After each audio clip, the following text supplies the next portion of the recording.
Station Houston on 2, 1 minute to the start of the event.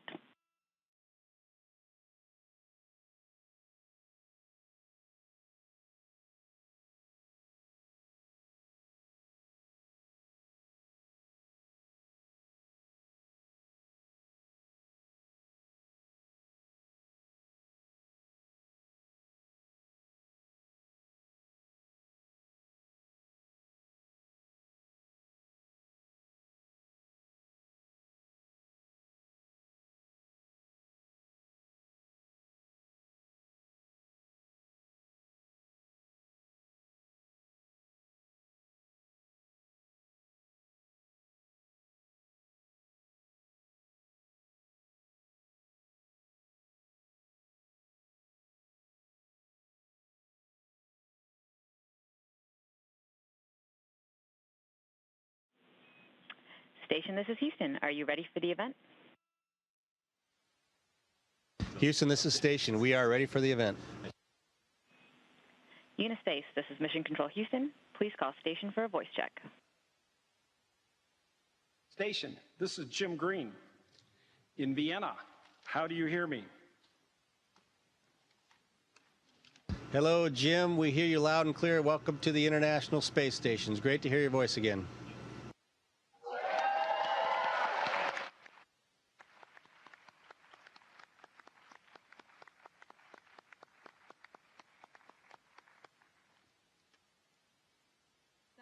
I am Simonetta Di Pippo, the Director of the Office for Outer Space Affairs, and welcome everybody to this very special part of our UNISPACE Plus 50 celebration. An in-flight call with the International Space Station is really a great honor for us, and I really welcome, and again, it's a great honor for us to have the ISS crew with us. And here I would like to mention that together the Committee on the Peaceful Uses of Outer Space and our friends and partners in Vienna are all together here to mark the 50th anniversary of the first United Nations Conference on the Exploration and Peaceful Uses of Outer Space, and to raise awareness of the benefits of space for humankind.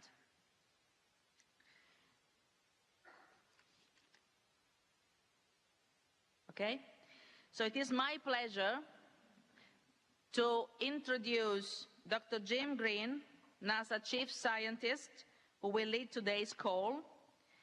We also have with us United Nations Champion for Space, Scott Kelly, former NASA astronaut, who also spent a lot of time on the space station. Thank you very much, Simonetta. And thank you to the crew for taking time in your very busy schedule to be able to talk to us here at UNISPACE Plus 50 as you orbit our planet 400 kilometers above, running at 28,000 kilometers per hour. Absolutely amazing. It's a marvel of modern technology for us to be able to have the opportunity to bring you into our conference venue. Here we are in Austria. We are with hundreds of representatives from more than 100 countries. So, can the ISS crew please introduce yourself and tell us where you're from? Well, thank you, Jim, for the great introduction. It's a pleasure for us to be here and be part of this conference, and we hope we can share some insights into our life on the space station and the benefits of being here. I'm NASA astronaut and commander of Expedition 56, Drew Feustel from Detroit, Michigan. I am Oleg Artemyev, Russian cosmonaut from Russia. By the way, in Russia, now World Championship in soccer. I invite you, after conference, go to Moscow.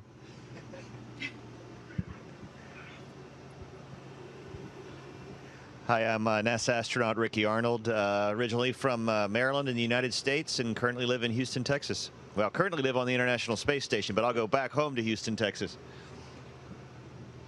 I'm Russian cosmonaut Sergei Prokopiev. I'm from Russia.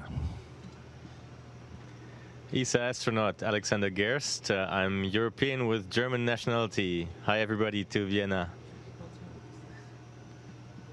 And I'm NASA astronaut Serena Ahnen Chancellor, originally from Fort Collins, Colorado.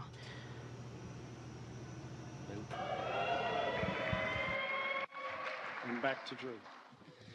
You know, you are the latest in the series of crew members that have been living and working in space every day for almost 18 years. The question, my first one, is to the commander on station, Drew Folstel. Drew, based on your experience, why is international cooperation important for space exploration? Hi, Jim. You know, I think that's a question that to us seems obvious right now, and because I believe we're in the infancy of space exploration, and right now the costs are so great, and the complexity of the work that we do, and the effort it takes to get large components off the surface of the Earth, we really need that international cooperation, not only for the funding, but also for the technologies and innovation that allow us to be here. All of our partners have a lot of great experience in space, and they're all very different experiences in space. So what we're doing right now, it's important to utilize all of those assets and come together and move forward with a unified position in order to understand how it is we most efficiently and effectively work in space together as a world.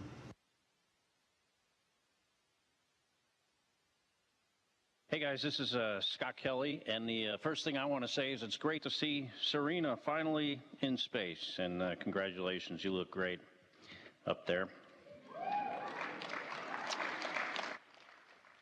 The question I have is for Oleg, and it is under the Outer Space Treaty of 1967. Space explorers like ourselves are considered envoys of humanity. And the question is, for Oleg, what do you think the role of an envoy of humankind should be in 2018?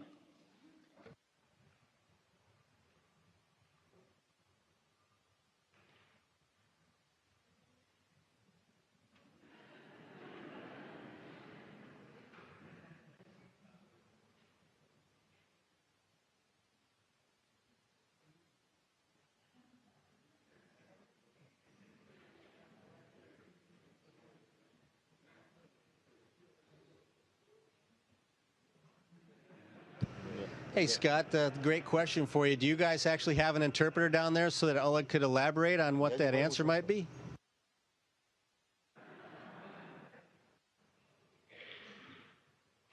We probably do somewhere. I think that wouldn't be me, though. You do have it. Okay, I'll take the answer, and I think we do. Okay, well, we can give you the answer in Russian then, if you guys would like that.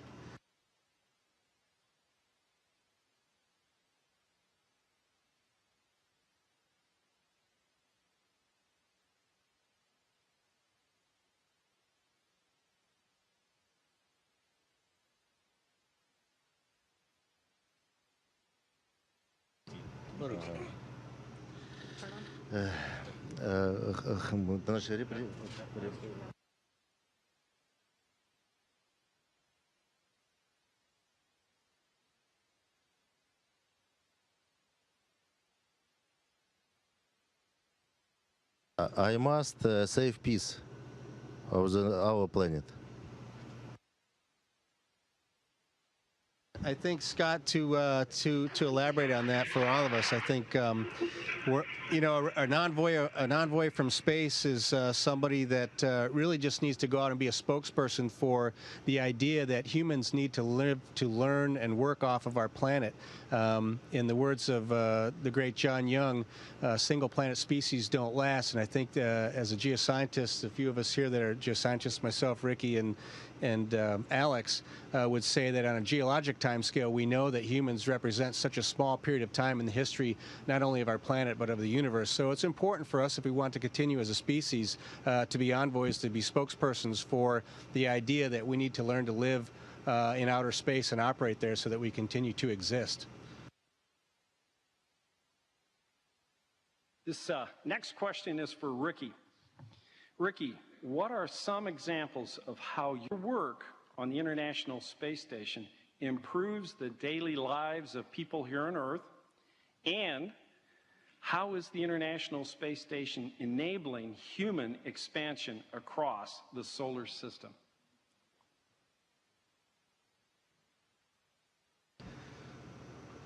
Yeah, there's a big answer to that, and a lot of really small ones. I'll start with the big one. I think that the six of us up here together and the thousands of people around the world, the overarching ideal here is that we have found a higher plane of agreement, and people from different cultures, different backgrounds, different languages have come together and shown we are capable of remarkable things as a species. And the International Space Station is proof of that.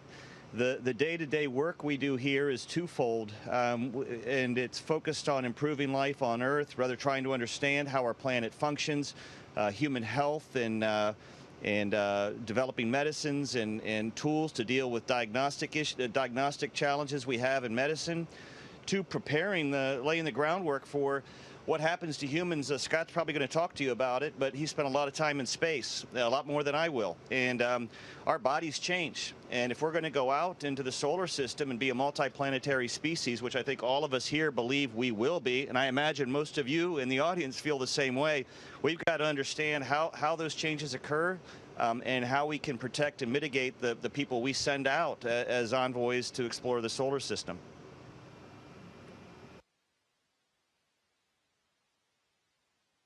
Hi guys, Simona here. Okay, you all are the evidence of the important relationship between education and sustainable development. And I have this question for Serena.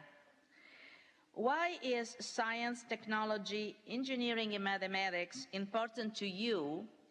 And what can we do to encourage more students, including more women and girls, to study in STEM-related fields?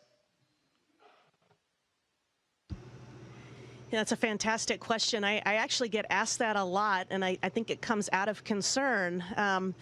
When I was growing up, I grew up with 3 sisters, no brothers, and it was almost an expectation that in our family that we would go into STEM-related fields because my father was an engineer.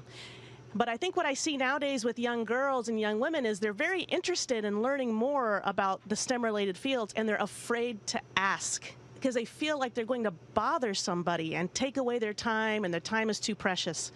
So what I tell young girls and young women is to bother. Bother people if you're interested in their work. Bother them if you're interested in their research.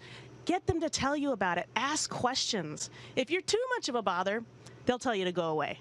But until then, ask, explore, discover. And that's the best way for, I think, young girls and women to become more interested in the STEM fields. Don't be afraid. Step up, ask, and bother.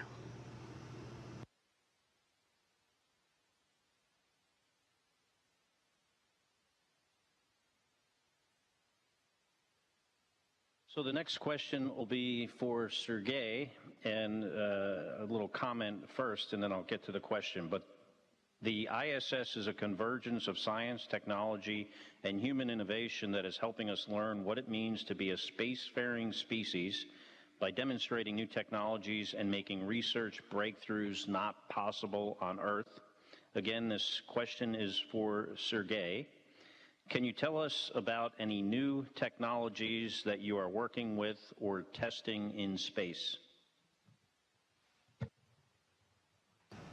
Urine processing and things like that.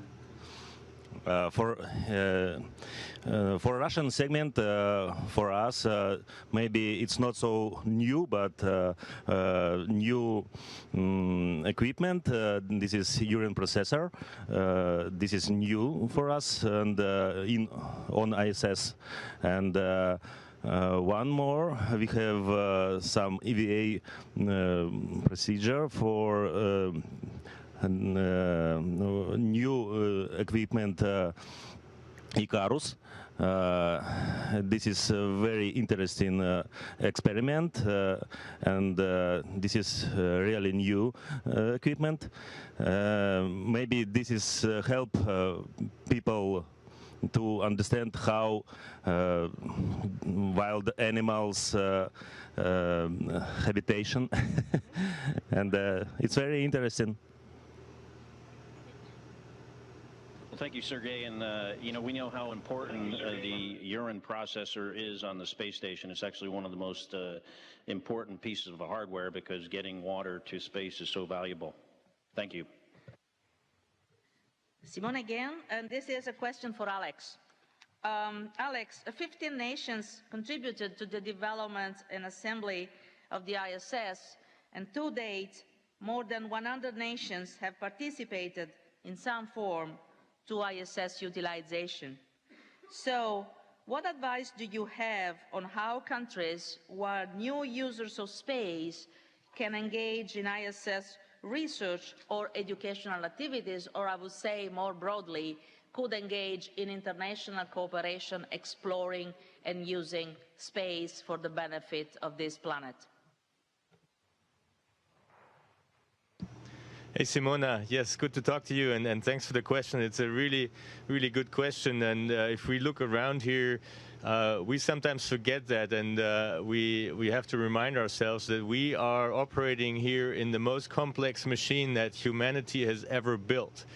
And as Drew said before, building things in space is hard. Like, nobody can do that alone, and that's why we partnered up. We built the International Space Station with modules built from various different countries. We put them together in space. Those modules have never been put together on Earth before, and they still fit. This is amazing, an amazing project. More than 100,000 people have built it. And that's also the key to the answer to that question, is that in the future, if we want to be successful in space, we need to partner up. We need to cooperate. So for the new countries coming in, that means, well, partnering up with maybe the countries that are having more experience already, and then build something on top of that. We have this fantastic international cooperation that built the International Space Station, and it's our duty to use it for future projects. This will be the future exploration projects like Deep Space Gateway, jumping to Moon and to Mars and further on. But this also is valid for any commercial projects that come out of this, right? We have this fantastic laboratory here that is in its return of investment phase, the International Space Station. So we're here, we're happy to use it, we're happy to share it, because all the outcome of the science that we do, that's valid, that's good for everybody on this planet down there. It's not only for the countries who do the research, but for everybody. So in the end, we can benefit even more so from contributions from more countries. We welcome them to come in to partner up with us to do science up here on the International Space Station. I'm really looking forward, as a scientist, as an astronaut, to what's going to come in the future here. Jim Green again, and before we conclude this event, I'd like to thank the staff of the UN Office of Outer Space Affairs for all the incredibly hard work that they went into from the event, but also hosting the International Space Station access that we have here today. But before I go, I'd like to ask one more question, and that is for any of those on station that have looked down recently, where are you?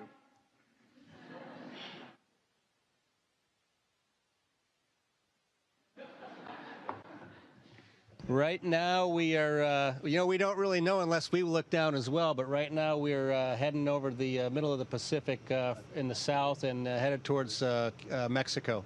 So we'll be there shortly, probably in about 20 minutes.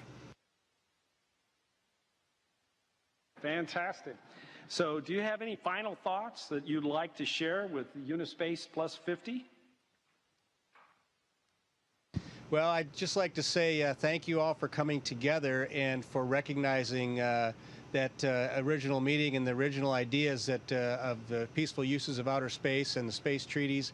And I hope that as we continue forward as an international group, that we'll all put that common thoughts and rational thoughts will prevail in the way that we utilize space, and really recognizing that the goal should not necessarily be to dominate space, but actually to help facilitate access so that we as a species, not just as individual nations and individual people, but we as a species can continue on past for the future to come. Well, this has been a blast, and before you fly off into the sunset, on behalf of everyone here, thank you so very much for taking the time to talk to us. This is Vienna, signing off.